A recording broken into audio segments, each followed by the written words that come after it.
Lunchtime, January 25, 1980. 3 Umkhonto Sizwe soldiers storm into the Silverton branch of Volkskas Bank. But it wasn't a robbery. It was one of MK's strangest operations. They kept 25 people hostage for 6 hours. One of the hostages was Anna Maria Landman, a senior official at the bank. Dit het 'n goeie uur of 2, 'n goeie uur gevat voordat ons werklik besef het, maar dit is nie bankroof nie. Want een van die jonge persone daar, ons het net geld ontvang en die kluisdeur het oopgestaan en daar was baie fondse wat daar oopgestaan het wat ons besig was om te tel. Toe sê sy, vat al die geld, we are not interested in your money. En toe die bewustwording stadig aangekom dat dit 'n terroriste is, toe die bestuurder was voor in die publieke ruimte, hy het toe na een van die persone toe gegaan wat die bank ingekom het en vir hom gevra wat wil hulle hê, en hulle het toe 'n paar versoeke gerig, soos onder andere die vryheidsbewaring van Mandela, minister Mandela, en die busie wat hulle daar afgelaai het, die kombi wat hulle daar afgelaai het, was vol ammunisie. Hulle het byvoorbeeld gevra dat die bus moet terugkom met die ammunisie. To say, we know we are going to die, but you are going to die with us. En op 'n stadium toe ek vir hom gevra, kom doen hy dit, is daar nie 'n ander manier nie. Toe het hy vir my gesê, my ma werk vir jou vir R4 'n maand. Jy kan universiteit toe gaan en ek kan nie. So, daar was begrip en daar was baie vrae wat ons nie kon antwoord nie.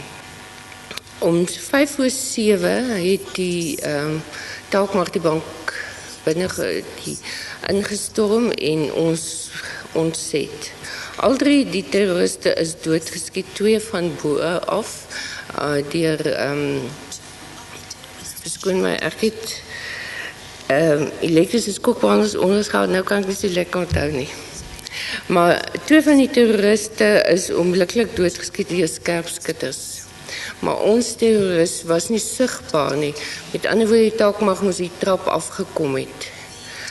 In die proses wat hulle afgekom het en geskiet het, het die terrorist ook geskiet. So daar was 50 skote geskiet. Ek het net my hande basies voor my gesig gesit en so is my elmboog en 6 duimbeen weggeskiet. In hospital, Anna Maria Landman became known as the Iron Lady. She repressed her emotions to be strong for the benefit of her child and her career. Only recently has she been receiving counselling. Hulle moes bene uit my rug uithaal om oor te plant op my arm. 6 duimbeen plus my elmboog was heeltemal weggeskiet. So daar was niks nie. 5 people were killed that day. They were the 3 attackers, Humphrey Makubo, Fanny Mafoko, and Wilfred Mandela. Anna Maria's colleague Cindy Anderson, who died in her arms, and another colleague, Annetjie de Klerk. Annetjie's husband Willem had to take on a second job to support their 3 children. Ek sal graag wil weet wat die oorsaak van my vrou se dood was. Wie was verantwoordelik vir haar dood? Ek is nooit ingelig oor hierdie dinge nie. En het tot op vandag toe nog nie eens 'n doodsertifikaat van haar ontvang nie. Ek sal graag wil weet wat van die destydse ondersoek geword het. Willem de Klerk knows that the man who killed his wife also died in the bank, but he wants to know who else was involved. Ek wil net graag hê dat almal wat hier deur was, of wat die beplanner was, of wat die organiseerder was, moet minstens na vore kom en sê dit was my deel wat ek bygedra het en ek voel jammer daaroor.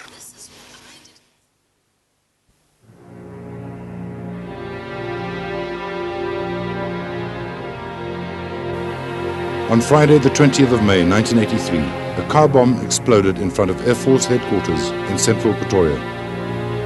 It was a devastating blast. 19 people died and 40 were injured. The ANC claimed responsibility.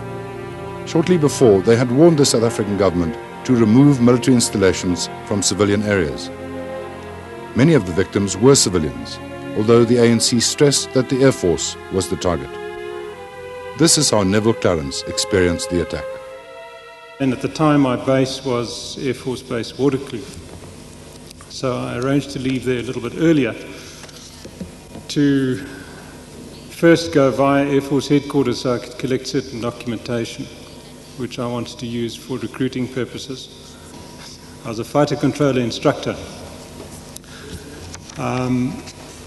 We proceeded to Air Force headquarters, but didn't allow enough time for the traffic on a Friday afternoon.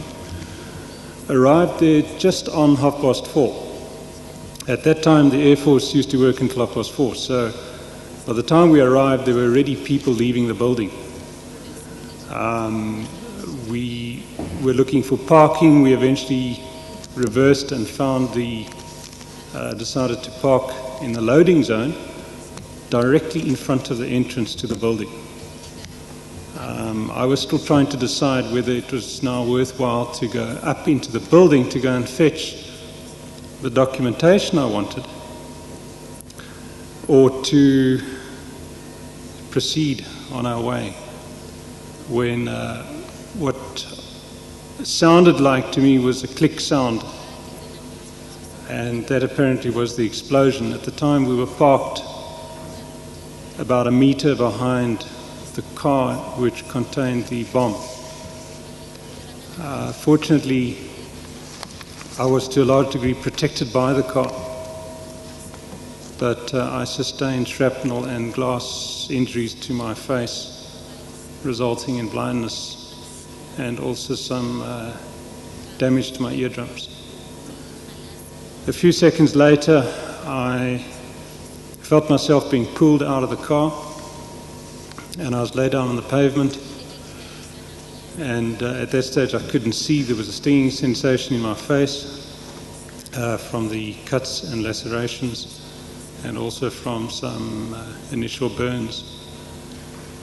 And one of the people that were in the area helping the others that were injured told me that there had been a car bomb and that I must just lie still and wait for the ambulance. I accept my disability as a almost unavoidable, although regrettable, consequence of the so-called freedom struggle. I realized that I was just in the wrong place at the wrong time. What I can't accept, and what leaves me somewhat bitter, unfortunately, and very, very angry, is the fact that for the last 13 years I've been attempting to obtain compensation as would normally have been due to me through the Workmen's Compensation Act. Now, throughout my Air Force career, and specifically as an officer in the Air Force, it had been drummed into me day in and day out that an officer is on duty 24 hours a day. And whether it's midnight on a Sunday evening, if you're called to duty, you will come on duty. However, on the 20th of May 1983, or shortly thereafter, I was to learn that if you were injured or killed by the people against whom you were supposed to be fighting, and it happens to be just after 4:30 in the case of the Pretoria car bomb explosion, then suddenly you're no longer treated as an officer who was supposed to be on duty 24 hours a day. In the next week, there are going to be submissions from all political parties, including the ANC. And I'm sure that some of the issues that we've been dealing with yesterday and today and throughout the life of the Commission will be part of those submissions, as well as submissions from other political organizations, which we hope will give us a better understanding of the conflict and all its sides.